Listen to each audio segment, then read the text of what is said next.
Doctor NTR యూనివర్సిటీకి సంబంధించి BSc nursing, BPT, BSc MLT, paramedical ఈ కోర్సులకు సంబంధించి మనకి కౌన్సిలింగ్ ప్రాసెస్ ఏ విధంగా ఉంటుంది, దాంట్లో ఉండే స్టెప్స్ ఏంటి, మీకు అన్నీ ఈ వీడియోలో క్లియర్ కట్గా ఎక్స్ప్లెయిన్ అయితే చేయడం జరుగుతుంది.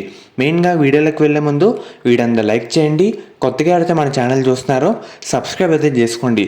ఫర్దర్ మీకు సీట్ అలాట్ అయినంత వరకు ప్రతి చిన్న అప్డేట్ కూడా మన ఛానల్లో మీకు కవర్ అయితే చేయడం జరుగుతుంది. మెయిన్గా మనకి దీంట్లో ఫస్ట్ స్టెప్ నోటిఫికేషన్. అదే మనకి బీఎస్సీ నర్సింగ్ వాళ్ళకి ఆగస్ట్ ఎండింగ్, పారామెడికల్ కోర్సుల వాళ్ళకి మనకి సెప్టెంబర్లో నోటిఫికేషన్ రిలీజ్ అవ్వచ్చని డాక్టర్ ఎన్టీఆర్లో వర్క్ చేసే రిజిస్టర్ వాళ్ళైతే చెప్పారన్నమాట. ఫస్ట్ మనకి నోటిఫికేషన్ అయితే రావడం జరుగుతుంది. అది వచ్చిన తర్వాత మనకి ఆన్లైన్లో అప్లికేషన్లు అయితే స్టార్ట్ కావడం జరుగుతుంది. మెయిన్గా దాని తర్వాత మనకి ఒక 3 వీక్స్ పైనే పట్టచ్చు. చాలామంది ఉదాహరణగా లాస్ట్ ఇయర్ ఒక 15,000 మంది, దాని ముందు సంవత్సరం 10,000 మంది ఇలా అప్లై చేస్తారు. అప్లై చేసిన ప్రతి విద్యార్థి వాళ్ళ డీటెయిల్స్ అన్నీ వెరిఫై చేసుకుంటూ రావడం జరుగుతుంది. మనకి ఆన్లైన్ అప్లికేషన్ తర్వాత eligible list, not eligible list, దాన్నే మెరిట్ లిస్ట్ అని పిలుస్తాం. అది రిలీజ్ చేస్తారు. అసలు అప్లై చేసిన దాంట్లో ఎంతమంది ఎలిజిబుల్ అయ్యారు, ఎంతమంది ఎలిజిబుల్ కాలేదు అనే 2 లిస్టులు అయితే రావడం జరుగుతుంది.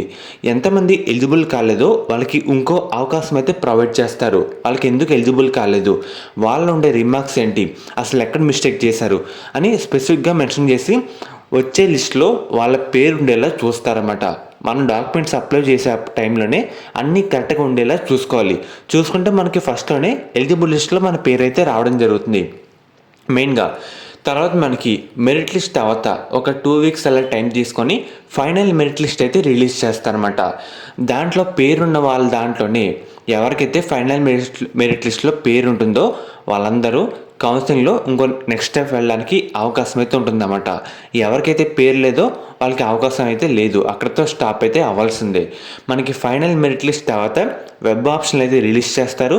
ఇక్కడ వెబ్ ఆప్షన్లు అంటే మనం ఏ కాలేజ్లో ఏ కోర్సులో జాయిన్ అవ్వాలి అని అనుకుంటున్నామో మనం స్పెసిఫిక్గా మన ప్రయారిటీ తగ్గట్టు ఆప్షన్లు అయితే పెట్టుకోవాలన్నమాట, వెబ్ ఆప్షన్లు అయితే. దాని తర్వాత మన ర్యాంక్ తగ్గట్టు మనకి సీట్ అయితే అలాట్ చేస్తారు. మనకు వచ్చిన కాలేజీలో రిపోర్టింగ్ అయితే చేయాలి. మనకి సాటిస్ఫై అయితే చేయొచ్చు, లేదంటే ఇంకో ఫేజ్లో అయితే పార్టిసిపేట్ చేయొచ్చు అన్నమాట. మనకి ప్రతి కౌన్సిలింగ్లో కూడా 3 ఫేజులు కండక్ట్ చేస్తారు. ఇదైతే గుర్తుపెట్టుకోండి. మనకి సీట్ అలాట్మెంట్ అయిన తర్వాత రిపోర్టింగ్, తర్వాత క్లాసులు అయితే స్టార్ట్ చేస్తారు. మనకి ఫస్ట్ నోటిఫికేషన్ అయితే రిలీజ్ చేస్తారు. తర్వాత ఆన్లైన్లో అప్లికేషన్లు స్టార్ట్ చేస్తారు. తర్వాత eligible list, not eligible list, దాన్నే మెరిట్ లిస్ట్ అని పిలుస్తారన్నమాట. దాని తర్వాత ఫైనల్ మెరిట్ లిస్ట్ అయితే రావడం జరుగుతుంది. తర్వాత వెబ్ ఆప్షన్లు, తర్వాత సీట్ అలాట్మెంటు, తర్వాత రిపోర్టింగ్, క్లాసెస్. మనకి కౌన్సిలింగ్లో ఉండే స్టెప్స్ అయితే ఇదే. మనకి మెయిన్గా మీరు అప్లై చేసే టైంలోనే జాగ్రత్తగా అప్లై అయితే చేయాలన్నమాట. మీకు ఎలా చేయాలి అన్నీ చెప్తా ఉంటాను. మెయిన్గా ప్రాసెస్ అంటూ ఇదే. ఫర్దర్ బీఎస్సీ నర్సింగ్కైనా, బీపీటీ, బీఎస్సీ ఎంఎల్టీ, పారామెడికల్ కోర్సులకైనా మనకి కౌన్సిలింగ్లో ఉండే ప్రాసెస్ అంటూ ఇదే అన్నమాట. అండ్ అలాగే ఇక్కడ merit list, final merit list, ఇక్కడ మెరిట్ అంటూ మనకంటూ ఒక ర్యాంక్ అంటూ ప్రొవైడ్ చేస్తారు. అంటే బీఎస్సీ నర్సింగ్కి ఎంసెట్ ర్యాంకుల ఆధారంగా తీసుకుంటారు కదా. ఎంసెట్లో ఎవరికి ఎక్కువ ర్యాంక్ వచ్చింది వాళ్ళకంటూ అప్లై చేసిన వాటిలో మనకి ప్రయారిటీ ఇచ్చుకుంటా మనకంటూ ఒక ర్యాంక్ ప్రొవైడ్ చేస్తారు. అంటే నాకు వచ్చేసరికి 150 ర్యాంక్ వచ్చింది ఎంసెట్లో, నేనే హైయెస్ట్, వేరే వాళ్ళు కొంచెం తక్కువ మంది ఉన్నారు, నాకు ఫస్ట్ ర్యాంక్ అయితే ప్రొవైడ్ చేస్తారు. అలా ఎంతమంది ఉంటే వాళ్ళకంటూ మెరిట్ తీసి దాంట్లో వాళ్ళకి ఒక ర్యాంక్ అంటూ ప్రొవైడ్ చేస్తారన్నమాట. సేమ్ అదే ఫైనల్ మెరిట్ లిస్ట్ కూడా అదే అన్నమాట. మెయిన్గా మనం అప్లై చేసే టైంలో అన్ని డీటెయిల్స్ కరెక్ట్గా ఇవ్వాలి, జాగ్రత్తగా అప్లోడ్ చేయాలి.